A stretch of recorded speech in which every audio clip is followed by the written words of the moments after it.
So I'm out on my paddleboard. It's day 2 of a PSI with a client. He's having breakfast, going for a walk. I'm out here on the lake. A couple days before I came up here to facilitate the PSI, I was experiencing a lot of pain in my lower left back, kind of like over my kidneys. And it was like all the muscles would like bung up that sort of sacrum area. And I had a workout. And I have been working out with this woman, Allie Martinez, movewithallie.com, I think it is. And she's amazing because she's been with me all the way back 3 years ago with the criminal assault and everything. And so she's helped me when it's time to do our workout, but all I need to do is cry, we cry. And then other times I'm getting really strong and my body's changing and shifting and connecting. And then another time I'm really pissed and we just stomp around. So this time I just said, hey, there's pain. And reading Dr. Sarno's book, and many others, pain is often held suppressed anger that our body is like, oh no, we're not going to deal with that. It's just easier to have pain and distract you rather than feel through these intense emotions. So I'm like, let's go for it. So I was mad. And then after getting mad, stomping around, I was sad, so disappointed. And I thought I was disappointed about the breakup with Scott, which I am. But all these images of being disappointed with my dad, the way that he handled when my mom was dying, these memories of being in the hospital, they all flooded back, and I was sobbing. Also, side note, ever since the retreat in Costa Rica, where I enjoy eating 3 meals a day, I normally eat 2 meals a day, but these chefs are insane, so enjoying these healthy, beautiful, but a lot more food than usual. Came home, probably gained 4 or 5 pounds. Couldn't seem to drop it. And it's fine. I mean, they'll fall off when they fall off. But what was crazy is after doing that workout, getting super mad, getting super sad, I dropped 4 pounds the next day. Gone. It was just gone. I'm like, what? So it was almost like my body was holding on to this weight to protect itself. It was holding on to this pain until I would feel it. And I share this with you before we go into this podcast around turning anger into fierce love, because it's not just about being free from being a cranky pants. It's not just about being free from being bitter and holding grudges and blaming and all, which is all very healthy. It's also good for the body, releasing pain, releasing extra weight. I'm still stunned. The body, as we all know, keeps the score. And so please enjoy this podcast as I answer, I think I answered 5 of your questions around anger with self, with other, that's in the way of our freedom and our joy. But it's not bad. It's not like we need to get rid of it. We want to, suck the marrow out of it. We want to get the lessons out of it. We want to grow. We want to see it for the gift and the ally that it is. Because underneath it quite often is grief and disappointment that needs to be honored and felt, all the way home to peace, stillness, and that joy that no one and no thing and no circumstance can take away. Enjoy. Welcome to Intimate Conversations. Become the one. Intimacy is an inside job. Hello and welcome to another episode of Intimate Conversations, Season 12, Become the One. Here we are. We're going to be talking about turning anger into fierce love, talking about one of my Allana Pratt method processes, the theater of redemption. Just a little background on why I even created this process is that I was scared of my anger. And so I would suppress it, and then it would go inward, and I would feel depressed. And then it would build, and then I would project it onto others. And it was like a cycle, and I couldn't seem to get out of the cycle. I learned a lot about opening my heart when these intense feelings of anger came. And I started to realize, instead of this pointed anger towards another or this pointed blame and anger towards myself. When I open my heart, the first experience was like, oh my God, okay, this is fierce love. This doesn't work. This is out of integrity. This hurts. This violates my values. It was asking for change. It was asking for a different, to respond, not react. And in this process, the theater of redemption, once you get through the initial intensity of fierce love, it actually often moves into tears. Often what's underneath the anger is sadness. And then even deeper, we go into the process. At the end, we literally move into forgiveness and gratitude. It's like an alchemy. An alchemy is if you were the director, producer, and actor of your life, of your play, and that you created everything that went down for your evolution. And you look through, it's a beautiful process. You look through a different point of view. Once you've integrated the anger, once you've felt through the grief, the sorrow, the sobs, once you've reconnected with little you, and you see, wow, what if I created this for my own evolution? Then I could literally, maybe not go out for a cup of coffee with your abuser, but you could literally say, thank you that this occurred, because now I've learned, I've grown, I've discovered, I've evolved, I've become the one, I've become more because of this experience. So in answering some of your questions that have come through that my social media manager has gathered for us today, there are several questions that I want to go into in support of you dealing with the intensity of anger in your life. So the first question is, Allana, could you share your insights on the first steps someone should take when they are feeling completely overwhelmed by anger and betrayal after a relationship ends? So this idea of feeling completely overwhelmed, when we're completely overwhelmed, I'll say we're triggered. We might be disassociating, completely leaving our bodies. So when we're completely losing our shit, just lose your shit. Don't hurt anybody. But and it would be really great to have a facilitator or someone that can hold presence, like the masculine energy as your feminine energy expresses, and just get you right. If you don't have someone, your own internal masculine can hold space and witness as you give yourself permission to feel. We don't want you hurting anybody or hurting yourself, but the act of feeling is sacred. Like it's a warrior practice, as John Wineland says, to feel. And so feeling through this anger is what there is to do. This process, the theater of redemption, is an extraordinary process that I've taken so many people through decade after decade. And just this process alone, even though I have 10 and I work with people for a year, just this one process can change somebody's trajectory. It can change their entire relationship with themselves, with their mother, their father, their ex who done them wrong. It's so powerful because society doesn't teach us how to feel our anger. If anything, it shames us for being angry. Look at you, you're so hysterical. Or I can't trust you, you're so crazy. No, it's beautiful. Our shadow is beautiful. And our rage, our fury, our anger, when just felt with a facilitation, the autonomic nervous system, the body, it knows what it's doing. So when I facilitate a PSI, for example, and someone has rage or fury, that really intense love, that's level 2. Level 3 is more of the hopelessness and the nauseousness and I can't stomach life and what's the point.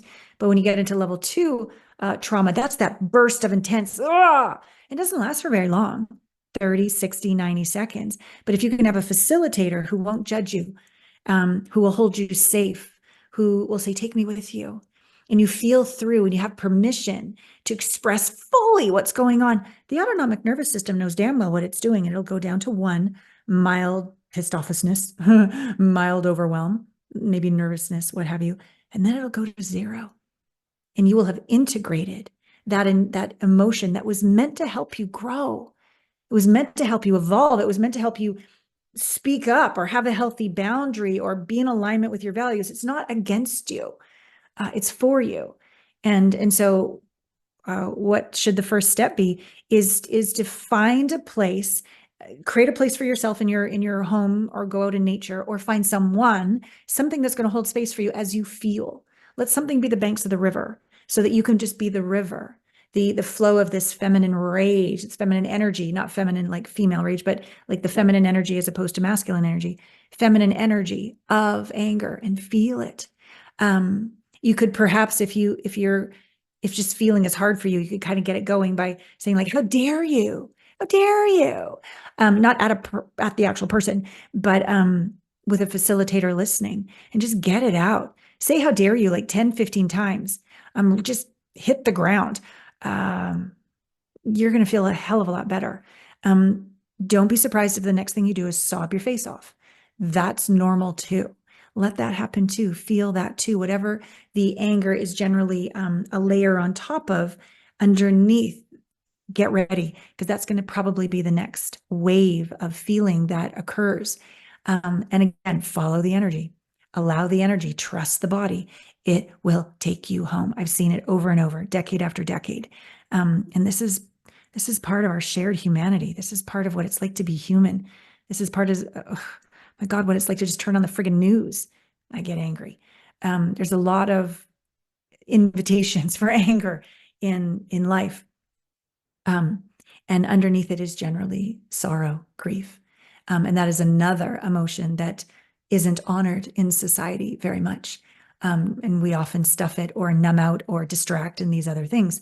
And yet it'll build, it'll grow into sickness, into passive aggressive behaviors, into depression, all sorts of things that we have a choice. We can choose to feel. Next question, Allana. You often speak about transforming negative emotions into positive action. Can you elaborate on how someone can channel deep-seated anger from the past, from abuse, into a force of fierce love and self-compassion? Again, this theater of redemption, this process, is a way that we take betrayal into forgiveness. We take pain into empowerment. We can even take like shame into self-love, groundedness, wholeness. It's all a transformation when we take the ride of an emotion. It's like on a scale of duality. We take an emotion that's painful and we feel it all the way through, and we trust our body, and we have processes and facilitators that'll hold space, and you just allow yourself to let it come up and through. So you're sort of being held, or you're witnessing yourself as you're feeling it through of its own accord. It will turn into the higher vibration that was meant to occur. And it's not like we're trying to get rid of anger. We're trying to get rid of grief. We're trying to get rid of fear. We're not doing that. It's part of us. So we want to welcome it. We want to sit in the fire. We want to let it integrate, let it, like alchemy, transform, transmute. And then it'll literally be the embodiment of the lesson that experience was meant to give you. Maybe the embodiment of it is forgiveness of self, of other. Maybe the embodiment after all of the anger is a way that you're supposed to have the courage, the bravery, the open-hearted bravery to speak up and ask for what you want, or let go of what's not working, right? So just know on the other side, it's not just about, okay, fine, I've gotten rid of the grief, or I've gotten rid of the anger, I've gotten rid of the fear. No. It's, oh my God, now that that's occurred and I've sat in it and had the alchemy, I've got the gift, the gem of what that was meant to give me in the present moment for a better life, a better relationship, a better communication, a better aligned vocation, what have you. You're going to be better, stronger, more embodied, and more humble, less holier than thou or judgmental of others who lose their shit once you've lost your shit. You're like, I've been there. Compassion, empathy, and you become an alchemist. You become an alchemist. You can turn your anger, when felt in a healthy way, not hurting anybody else, into such a superpower. And you also get to practice understanding how to be in your body and keep your heart open. Before I started any of this work, I wasn't in my body. And I've done a lot of work recently as well, even though I've been doing this for 20, 25 years. I had blind spots where I didn't know I was still disassociating. So I'm still a work in progress. I like how I do this with does this happen in your Zoom screen too? When you do it, it makes the little thumbs up thing. Did you see that? Okay. Um, so I lost my train of thought with the thumbs up. Um, so yes. So once we alchemize all of this on the other side, we become stronger, and you're no longer afraid of being a human. You're no longer afraid to feel. You're no longer afraid of an emotion when it arises. You have a process. You've been to the other side enough times that when it arises, it's intense, but you know you're going to be better. And you know your life is going to be better. And then you can be an inspiration for others, or you can hold space for others. And you're that person that they go to, because you don't fix them and change them and give them advice. You're present. Your consciousness itself, the masculine inside of you, because you've been able to cultivate that within yourself. You can be that for another, and you're that safe person that they go to with what's really bothering them. You become that safe parent, that askable parent, where the kids can always come to you and say, here's what's really going on, because they know you're not going to lose your shit and react on them. And I have a quick little story. I remember once when Gabe was, I don't know, like, I think he was 16, because he just got his learner's license. And he called me. He was living at his, we were doing 50-50 still back then. Called me. He's like, okay, so there's this girl, and she's in Vegas, and she's going to run away from her mom's. I'm like, not reacting. I'm like, uh-huh. And me and my buddy, we're going to drive from LA to Vegas. We're going to pick her up with a learner's license. Uh-huh. Yep. And she's a minor. Uh-huh. And he had this whole plan. And I wanted to react. I wanted to judge. I wanted to, like, what the hell? But I just kept integrating inside of me all of my, are you fucking kidding me feelings. And I was able to ask questions that made him feel and think and consider. And by the end of the conversation, at the end, he was like, it's probably not a good idea. I'm like, you think? Yeah. And so he's like, I think maybe we should just let her work her stuff out for her mom and probably not drive to Vegas on a learner's license. I'm like, yeah, probably not. It's like, thanks, mom. You just always are the voice of reason. And so I'm like, oh, my pleasure, honey. As I put the phone down, and I like burst into tears. Is how out of control we feel as parents with what our kids do. But I'm so proud of myself that I do this work, because he asked me, he called me, he talked through it with me, and he found truth. He found honor and truth. And so this is who you can become for people you love when you do this work. There's another process I have in my 10 Allana Pratt method process is called the Dance of Polarity as well. And that's when you look at the situation. So part 2 about transforming, your question here about transforming negative emotions into positive action, is once you've integrated the emotion, and you can't do this on top of, I always say sprinkles on top of the ice cream cone of shit doesn't work. So you can't have these insights when you're still fuming and raging inside. It doesn't work that way. You have to integrate the emotional trigger first. Then the Dance of Polarity is a great process, because you start looking at what are the benefits, the advantages, the gifts of this experience. And not just in general. It's a hardcore process. I ask you to go into it physically, environmentally, emotionally, spiritually, vocationally, financially, parentally for your older parents, parentally if you've got kids, romantically, sexually. Like, you got to look everywhere. Because this happened, how is it a benefit to every single 10 areas I just listed off? Your first probably thought or reaction is there's no benefits. Look, because if you look, you'll find them. And then as a bonus exercise from that process, I ask you to do the opposite. What are the detriments? How would you not have grown, not have evolved if this didn't happen? You're just going along, hum-de-dum, no challenges at all. You're not going to grow. You're not going to evolve. You might actually turn into somebody with lack of empathy and an asshole, because life's so simple and easy and you never have to try or be challenged. So when you really look at that same situation, you integrate the anger first with theater of redemption, and then you go into the Dance of Polarity, and you really have a look at how it wasn't fun. I'll be honest, maybe not a walk in the park. It took, the practice of a sage, of a warrior, of someone really committed. But by the end of it, oh my God, every single area of my life is better. If you look, you'll find it. I promise you. I'm literally going through a conscious uncoupling right now. And I did the exercise. And I found in all 10 areas of my life that I am better. more evolved, more grateful, stronger, more humbled, all the things because of this relationship. So and by the time you finish the Dance of Polarity process, you will have gratitude. It's the craziest thing. You literally, not like celebration, not that, but like, oh, gratitude. I created this, the divine created this for my greatest self. Thank you. Right? This very humbled gratitude. And when you can walk through life not being the victim of something, and your heart is open all the way, and you're grounded in your body, and you've embodied the lessons of it all, and you can be the embodiment of gratitude, you're fearless. Yeah. Things can't touch you.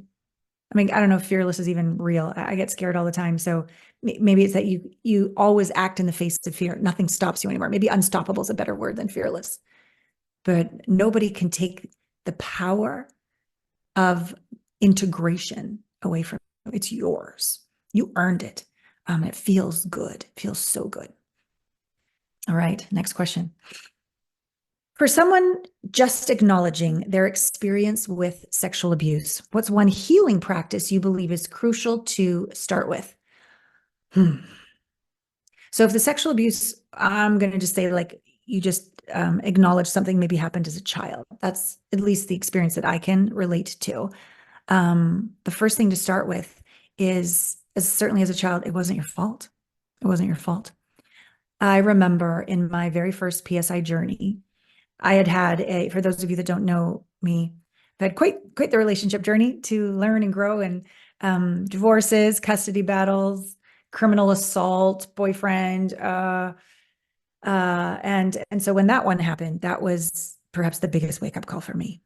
Here I am doing this work, helping people have extraordinary breakthroughs in lives, and here I am in a domestic violence shelter.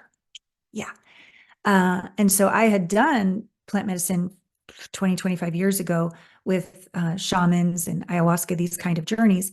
And I know I'm one with all. I have that taste and embodiment of pure oneness with spirit. I know this is who we all are. But it didn't do dick all for like attracting healthier relationships. So there was like a bypass going on somehow.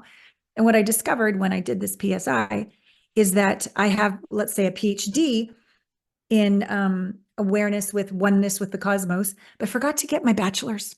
I forgot to integrate trauma in my body. That was the bachelor's that I bypassed. Didn't know how. And this particular use of medicine to stay in the body and to support body sensations and emotions, to support the autonomic nervous system coming back to still point, 0 point, this way of using plant medicine was a game changer, has been a game changer.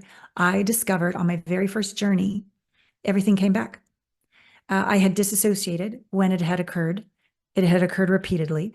So I had disassociated, left my body, and along with it, I didn't have access to the memories, the sounds, the sensations, the smells, the words that were said to me, and they all came back. And I was told it was my fault, that I liked it, that I made them do it, that all this crap. And I remember I could hear my practitioner say, "Oh, sweetie, that's mental illness. That wasn't your fault." Now, I don't know how much you know about the gift of plant medicine. It dissolves the cellular matrix and allows the critical learning window to open. That doesn't happen as an adult. It opens as a little kid, closes for a bit, opens at an adolescent, but then it closes again. And whatever came in, whatever beliefs we made, whatever brain synapses and all the things that happened when we grew up, we're done. If we had anxious attachment, avoidant attachment, too bad, so sad, we're done. However, when we use plant medicine this way, it opens up that critical learning window again, and we can literally rewrite our history. We can literally rewrite our autonomic nervous system. We can rewrite that secure attachment to self. We can become the one that we've been seeking all this time. For realsies, in the body, in the brain, in the nervous system. And so when that occurred, and I had a 2 to 3 week window after the medicine to really pay attention and foster self-forgiveness, That is what integrated my rage and anger that this had all happened. I finally forgave myself. I finally went, oh, that's why you keep attracting abusers. Because my level 4 hypervigilance that tried to keep me safe from the sexual abuse, nonstop, subconsciously, not consciously, subconsciously, my body was nonstop saying, where's the abuser to survive? Where's the abuser to survive? Everywhere I went, I was getting abused, got to survive. So my body was doing that nonstop. So as a frequency, as an energy that goes out into the universe and the universe brings something back, it was saying, where's the abuser? And the universe said, right here. Oh, professionally, right here. Oh, your coach right here. Oh, your lover right here. It was everywhere. And now since I've integrated it, it's nowhere. So let go of coaches that didn't work for me, investors that didn't work for me, businesses that didn't work for me, colleagues, people that I would hire. That relationship, obviously, when he pleaded guilty with criminal assault, that one. So like, it's gone. It took work. It took about a year and a half to go through. I went through 7 series protocol of this PSI. And I did a lot of body work. I did a lot of acupuncture, cranial sacral, chiropractic, structural massage to help my body. The pain in my body was so intense. And it was unprocessed rage. It was unprocessed fury, unprocessed grief, and unprocessed self-hatred. I had blamed myself for everything. It was all my fault because that's what I was told when I was little. That's what went into my brain. It's all your fault. You made me do this. You like this, like fucked up. So when all of that was rewired, I was literally rewiring my beliefs, rewiring how I look at life when I had that critical learning window open after my journeys. So long story short, what's the first thing to start with would be self-compassion. It's not your fault. You were a kid. Hurt people. Okay. Now you're an adult. So it is your honor to put yourself into a program where you can heal your trauma. So you can come home to yourself and forgive yourself and integrate all of that rage, validated rage. And then you get to this place where you realize, once you've integrated it all, that yes, that happened, but no one can tarnish my soul. No one can destroy my spirit. No one has that power. And yes, somebody can hurt my body. Yes, somebody can violate my boundaries. But I get to choose how I feel about that. I get to choose how I shift my beliefs around that. I get to choose my point of view around that. I get to see how I am better, stronger, more evolved, more compassionate because of that.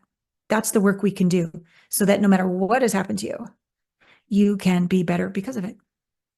And that way you're not a victim of it. You're bigger than your circumstance. You can open your heart wide in the face of any circumstance. And that feels like home. And then you're an inspiration to others by how you be, just by how you be. Maybe how you share about it, but just how you be. It's a felt sense when somebody walks into a room, not bravado, but unapologetic, living without apology. No need to defend or prove anything. I just can be me. Okay, next question. Allana. After discovering my partner was cheating on me, I'm struggling to trust again, even trust myself. What's the first step I should take to start healing this trust? First, I'm so sorry. So first, I would just give you a snuggle. Second, we can only trust ourselves. We can't control the other as much as we try. So you can't trust them, like control them, trust them. You can just trust them to be who they are. But we can trust ourselves. And for me, where trust occurs is deep in the body, down in the hips. It's like an instinct, intuition place of, It's like you just know. It's not you think about it. It's like pre-thought. You just know what you know, and it's down in the hips. And when we have trauma, when we close our heart and we have no coherence, or when we have trauma and we disassociate, we're not in our body. So we literally can't hear our intuition. We can't feel our instincts. We can't know what we know. So how the hell are you going to trust anybody? How the hell are you going to trust yourself? So I would say to you, if this is an issue right now, you're probably not in your body. You're probably disassociating, because feeling through the emotions to get yourself all the way back to zero is too scary. Nobody's there to show you how. Nobody's there to facilitate you feeling it. You can't feel something at 90, I don't know, 90% or something. You have to feel it all the way. You have to duplicate it. I even believe 99.9% is not enough to absolutely integrate it, transmute it. You gotta match it. You gotta feel it all. Feel it all. Any images that come, allow. Any thoughts that come, allow. Any emotions, the main thing, allow. Any sensations, allow. If the body wants to do that, allow. If the body wants to do that, allow. Like, allow. Trust, body. And when you do finally integrate it all, then clunk, you're home. And the wisdom's there. This is the amazing thing. When I integrate, or my clients integrate an emotion all the way, it's not just that we've gone from betrayal to forgiveness, let's say, or lack of trust to know. I would even say even deeper than trust is like knowing what you know, which feels like trust. When you get there, you don't just have this transformation and embodiment, which is amazing. You do. But there's also knowing, there's also insights, there's also downloads, there's also like gems of wisdom. You just, everything just makes sense. Clarity. Oh, it all makes sense. Oh my God. And then you evolve, you ascend, and you do it over and over. I don't think we ever get there. It does get easier though. It does get way the hell easier. So that's around trust. So another tool around trust, I've had the honor of leading a guided meditation at the HeartMath annual conference. And HeartMath is a wonderful process tool. You can even get this little thing called, I think it's called Inner Balance, and you put it on your ear with your phone kind of thing, and you can check how coherent are you. So coherence basically is when our heart is open. And I love this idea of a heart. It's easy to have your heart open when things are going well, right? Easy to feel appreciation and gratitude and love, when you're in a good mood. That's easy. But definitely open your heart in gratitude and appreciation. To me, it's harder to open your heart when you're in pain. You've been betrayed. You're terrified of being used again. So to open your heart that way, to become coherent with an open heart, you got to feel compassion. You got to feel mercy. You got to feel tenderness. You got to be there for yourself. So no matter what's happened, you can still open your heart so you can be more coherent. Because when that happens, the energy, just think about it, closed heart, the energy can't go up and down. Open heart, it can. So it goes up and it turns on the best of your brain, and the inside of your brain, the pineal, which is like a rod, like a radio signal that goes out to the universe and picks up non-local intelligence, picks up God's whispers. You just know things you ought not to know. You just do. And then down into your body through this open heart. We're back down in the belly again, right? That the instincts, the intuition, where you just know this way, not this way, this one, not that one. Now, later, you just know. And then you learn to trust yourself and to walk through life trusting yourself. And then the other thing you can trust when you're in your body is that I'll get through anything. So even if I don't see it coming, even if I make a mistake, even if I fuck it up, because I certainly make mistakes all the time, you can still stay in your body and feel through that too, and learn more, that I can trust that I know what's going on. And I can also trust that I can get through anything. I can feel through anything and be better. And that allows for this sense of living without apology. Because even if it's a really shitty experience, I got me. I will not reject me. I will stay with me. I'm home with me. And that's your birthright. And it's a practice. It's a practice to cultivate. And just like if you stop going to the gym, you're going to get a little wobbly and flabby.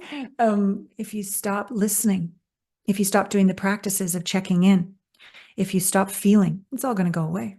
So it becomes a way of life, it becomes a lifestyle, which is why sometimes clients come in and out just for a year. Other ones, they've been here for a decade, because the practice works, the community works. These people that are all willing to tell the truth and be vulnerable and have each other's back and celebrate the wins and not judge or fix when it's been a bad day, but just be with each other. That's what I have the honor and pleasure of cultivating a community around, because it works. All right. I think this is the last question. Allana, Since my divorce, I've been terrified of entering a new relationship. How can I overcome this fear to start to open up to the possibility of love again? Um, Join one of my coaching programs. I'll be totally honest with you. There's no quick fix to just get out there and enter a new relationship. There's layers. There's layers. There's probably layers of rage and fury. How dare they? Underneath that, there's probably layers of how could they? Sorrow, grief. There's underneath there's probably hopelessness. Will I ever find anyone else? Maybe there's doubt. Well, I'm getting older. Will anybody love me? There might be self-hatred. You messed it up. It's all your fault. It could be still anger. It's all their fault. Anyways, there's a lot of stuff inside that needs to get integrated. And in the integration of all of this, the wisdom comes. Oh, I never saw that blind spot. I never saw that red flag. Oh, yeah. So we have these programs. We have these dissociative level 4 trauma programs. We have these points of view that we only look at life a certain way. We just have innocence, naivete, like we just didn't know what we didn't know. So these are all learning opportunities. So we want to excavate your relationship and get all the jewels, get all the lessons, discover, evolve, learn, so that when you go back out in the dating field again, you're stronger, you're smarter, you've learned, you've been humbled, you love yourself more, you love your body more, you're more embodied, which is all energy. It's all a frequency.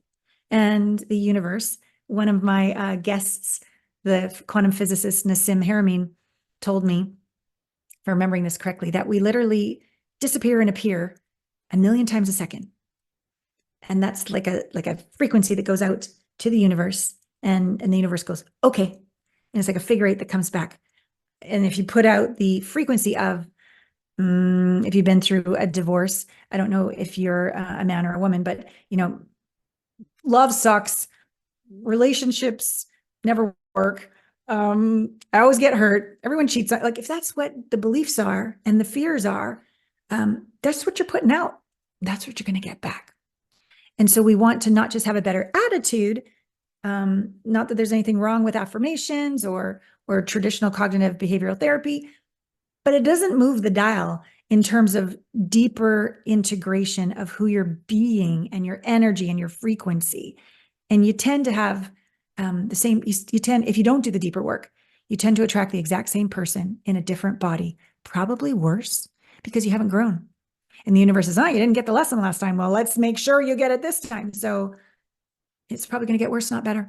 So I think the best thing you can do after the breakup with a divorce or with a long-term relationship or a pattern of relationships that don't work is to go, who's the only one in common? Me. No judgment, no self-judgment, but like self-honor, self-love, of brave warriorship and tender, gentle, divine loving energy that we can be for ourselves. Put yourself into a program that resonates with you. Put yourself into a community, processes, a program where people are getting results and they're kind and they're conscious and they have each other's back and they do the work. And it's not a, no offense, but it's not one of those like spiritual bypassing, everything's love and light. Like, no, it's not. There's shadow shit out there. There's like fuckheads out there. And we need to be aware and discerning, but that does not come from closing. That comes from opening. We are our safest when our hearts are open and we're aware of everything, discerning of everything, feeling everything. We are our like a sitting duck when our hearts are closed because we can't see it coming. We can't feel it coming.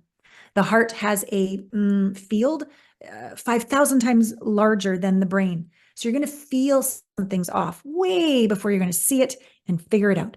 So to really ascend into 5D, where it's not about understanding or figuring it out. It's about this present moment. It's about opening. It's about embodiment. And it's about knowing what we know. Yeah. This is the path that I'm on. This is the path that I have the honor of taking my clients on and the inspiration of watching how they have each other's back. Every so often, somebody meets within the program and falls in love, which is quite delicious.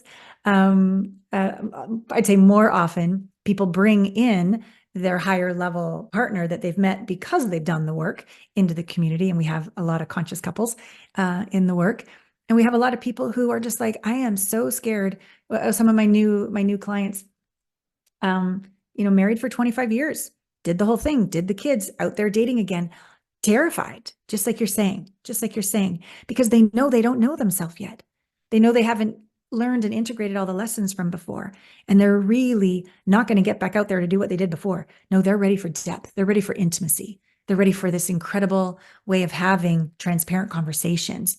They want to be able to feel safe in their body and love their body. They want to be able to be brave and open and surrender in sacred sexuality. They want to be their best self. So I encourage you, if this is you, this is work. It's not for the faint of heart. And the rewards and the benefits and how you feel and the miracles and the community is so far outweighs how hard it is, tough it is at times. The celebration, the joy, when you finally get back to zero, when you finally integrate anger or sorrow or grief, any of the hard stuff, all the way back to still point, the wholeness. It's hard to describe.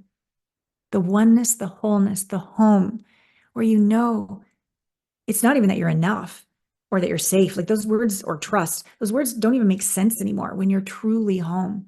You just are. You just are. And you're in awe and wonder. I'm so grateful to be alive. And that's your birthright.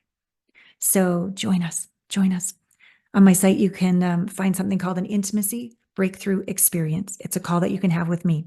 You can register for it right now. And if you go into the show notes, there's an intimate conversations scholarship for you. So you have no excuses. You have a great deal. And we're going to be real. Make time, uninterrupted time.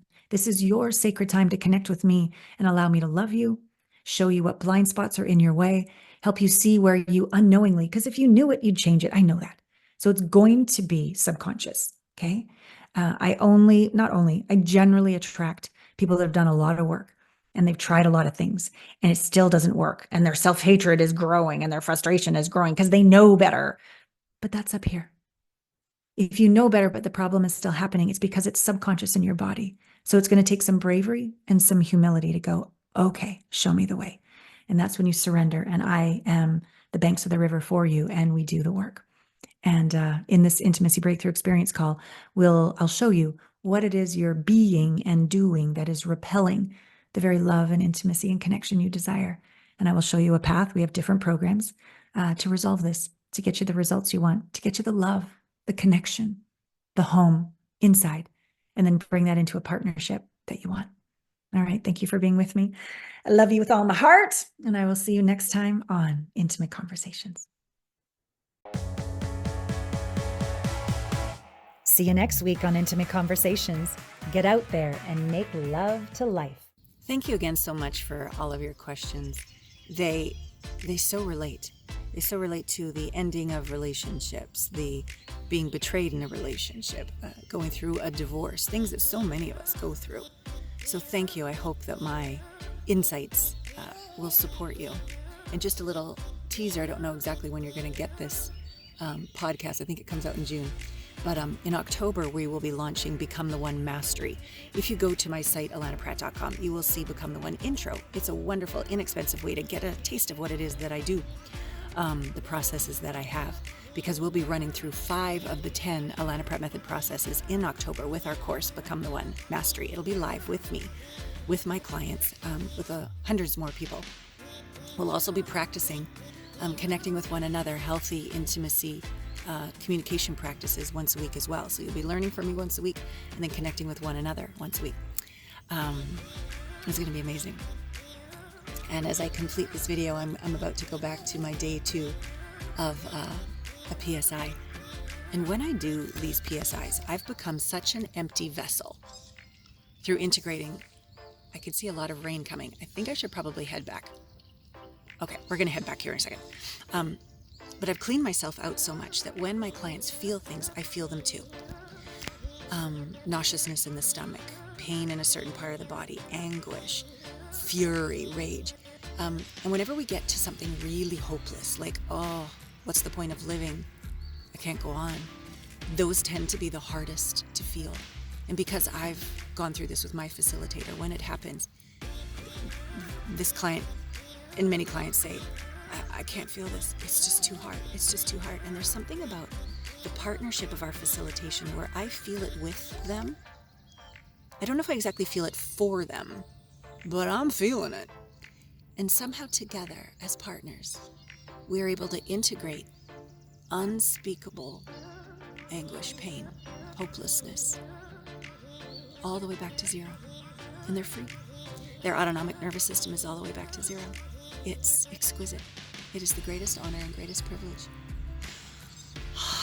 So that was just day one. We'll see what happens on day two. And then they read the report of findings because the cellular matrix dissolves when we use psychedelic medicine in this way. And there's a critical learning window that opens that only ever normally opens when we're, here comes the rain, a child. And so I'm able to help them literally rewire secure attachment. And it's exquisite and a blessing to literally rewrite the past and the future. Okay, can you hear it? Lots of rain. Okay, I better go.